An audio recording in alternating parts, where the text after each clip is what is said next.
Hi, I'm Jason Gorber, and we're here to look at the JBL Authentics 500.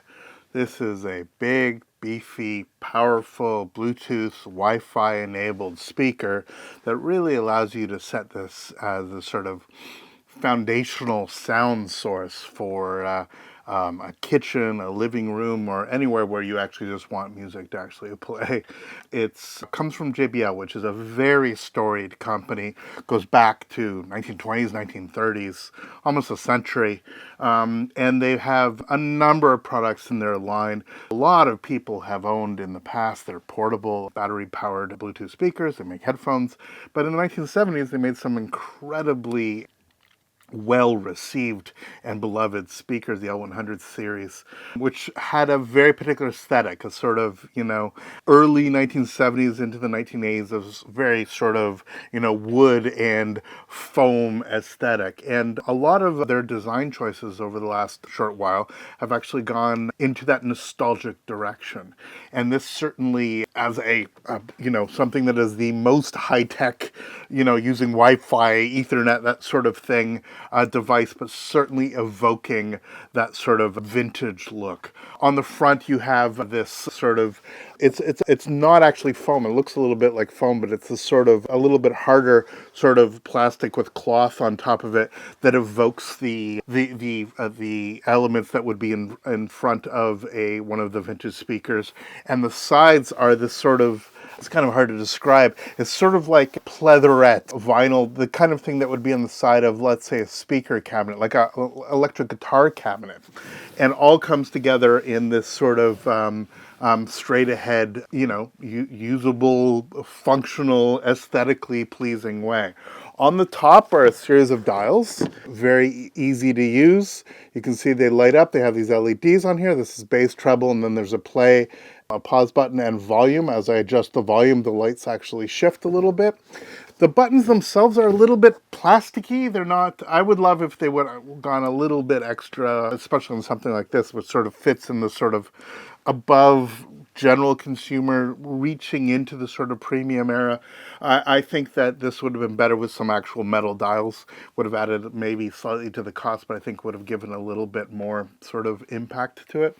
But they're relatively easy to use. The LED, the lighting on the side, isn't quite as, not accurate, but not quite as, let's say, aesthetically pleasing as maybe actually having actual dials 1 to 10 and being able to sort of click through where you're actually getting it so you know exactly where you're at.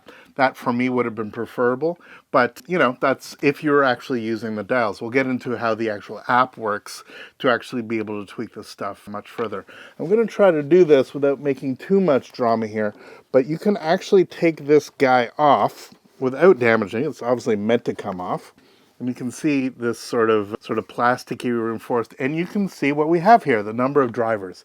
I mean, this is what you get. This is obviously much, much more powerful than your sort of run-the-mill speaker. Now, I will say, not battery-powered. I mean, for those people equate Bluetooth speakers or Wi-Fi speakers with battery-powered, this is not portable. This is a plug-it-in, again, in a kitchen, in a living room, something like that, and actually have it stay there. But you can unplug it and put it in another room, and as long as you have Wi-Fi connection, it'll actually reconnect relatively quickly, or of course via Bluetooth, you could do the same thing. But the drivers on the inside, you can see you actually have 3 mid-range drivers, and you have 3 aluminum dome tweeters, one that comes straight out of the center, one that's obviously angled this way, and one that's angled that way.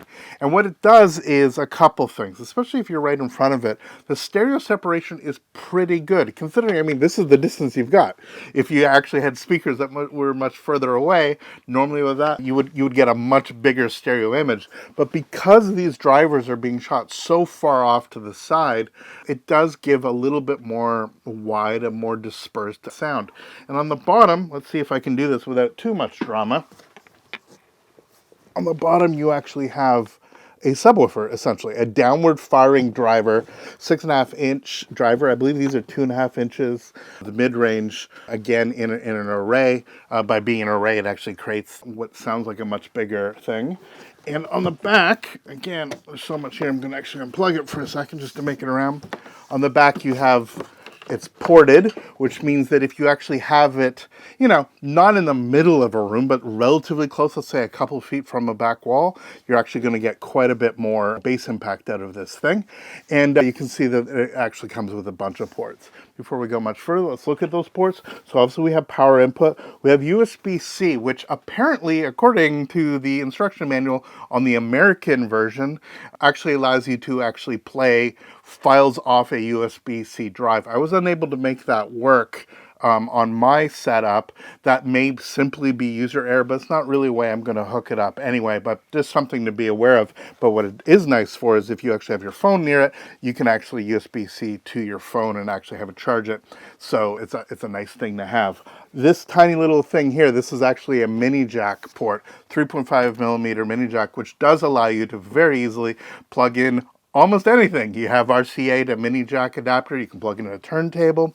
I've been looking at the JBL spinner turntable, and I had it plugged into here, and I found it much, much better to actually be wired rather than wireless over Bluetooth. Wired was a much better way to actually get the most of the sound here. And you actually have an Ethernet port. Now, when I first when this was first sent to me, for setup, I was having a hell of a time with the JBL One app to try to get this to connect to my Wi-Fi network. Completely unable to do so until I plugged in Ethernet, did a firmware update, and after the firmware update, then I could actually use Wi-Fi in the correct way. So just a heads up about that. Sometimes when you're running into issues on your phone connecting stuff, and there is an Ethernet port, plug the thing in. It's like one of the more base things.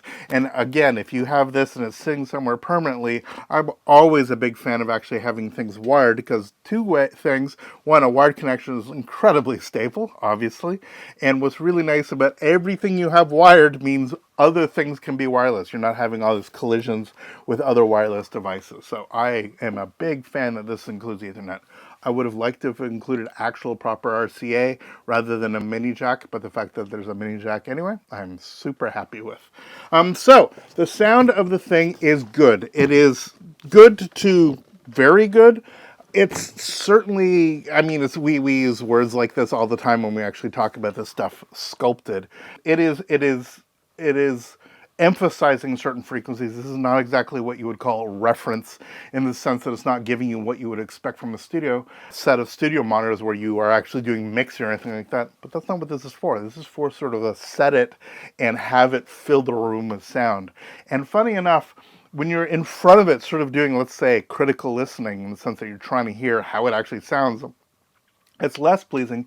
But if you just sort of stick it in the corner or stick it against a wall and just let it fill the room with, for lack of a better word, background music, for music while you're doing other stuff, while you're cooking, while you're just chilling in a chair, reading a book or whatever, this is actually perfectly fine, if not, you know, much, much, much superior to what many, many people do for a similar purpose. This crushes most portable speakers. This is absolutely a step up from that. The only thing that is, once you actually get to this range, you're really comparing it to, let's say, a receiver and a stereo setup with actual two proper speakers, maybe two speakers and a subwoofer. And that, of course, is going to have a very different imaging, different sort of timbre set. But the fact that this is one thing that all I really need is to plug in a power into the back and have it work, this really does a nice thing. Now, it does Bluetooth. It doesn't do particularly good Bluetooth codecs. It only does up to SBC, so it doesn't do any aptX, LDAC, any of that stuff, the sort of higher res stuff that some people care about. But again, that's not really, this isn't sort of designed for the highest of high fidelity when it comes to Bluetooth. That being said, the difference between playing stuff on Bluetooth versus playing stuff on Wi-Fi is critical here, because once this is connected to Wi-Fi, once you've gone through that headache, you have many different ways of connecting to this, and your phone does, or your mobile device doesn't have to be anywhere near this, because this is what's actually playing the thing back. You're basically controlling this with a mobile device, with Chromecast, with AirPlay, with Spotify Connect. And there's a switch on the back, and I don't want to flip it around again, but a switch on the back that actually allows you to turn on and off the microphone, which allows you to do things with Alexa or even Google Assistant to talk to this and say, play me whatever it is that you want to play me, and it does the trick. So through Wi-Fi, you're actually not only getting a much more solid streaming to the device itself rather than Bluetooth. If you're Bluetooth, your phone has to be near here. So if you're having a party or something like that and you wander around, it's going to stop working. Whereas if this is in place and it has a good solid Wi-Fi connection, that's going to do what you want it to do. Really, really excellent. And that's what I love about this type of device. This does allow multi-room ways. You can actually set that up as part of your Chromecast system or even your Alexa system to allow you to have multiple speakers in sort of a party mode of playing it in different places. It works very, very well for that. And yeah, in general, I found it a very, very capable speaker. Certainly within this range, there's not a heck of a lot that sort of fits the, let's call it high-mid range. Well above what you're going to get from a little tiny portable speaker or anything that sort of, is meant for you to take to the beach. But somewhere not quite at the level of having sort of a dedicated receiver and speaker setup, but so many people don't want the headache of that, and they just want to have it so that it works, that it plays their music and plays those tunes in a way that they want to without any headaches, and fundamentally you can do it practically wirelessly. Obviously there's a power cable, and ideally there's an Ethernet cable, or again, connect via Wi-Fi, and then right from your phone you dial in and hear the sounds the way that you want them to do. As I said, the audio is slightly sculpted. What's really nice about the app is that you can actually tweak that. Instead of just using the bass and the treble dials on here, you can actually go well above that and actually tweak it directly in the app, which is fantastic. You actually have a multi-band equalization. And what that allows you to do, especially on low volume, it's this thing about the way we hear things, that when things are at lower volume, we sort of overemphasize the mid-range and the high range, and the bass gets lost a little bit. So you can actually tweak. It's called a smiley face EQ. You can sort of bump up the bass and bump up the treble. And if you're listening to sort of like as background level, it'll give a much richer, fuller sound. And then as the volume go up, you can actually change a different EQ curve and actually work it out that way. I think aesthetically it looks really nice. I think that with the grill on, it does a nice thing. I actually kind of like it with the grill off because it's sort of showing all the elements off the way we would want it to. Let me get this on without too much drama here. If I put this back on, it's extremely aesthetically pleasing.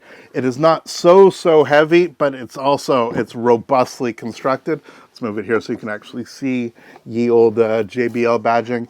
And I think that just here, as it stands, with really nice control. You have a Bluetooth control, I should mention. You have a Bluetooth control button on the top here. And you also have this heart button, which actually allows you to have specific song or something like it. If you know that this is what you want to play on a regular basis, you can actually hit that and it does that. It's kind of gimmicky.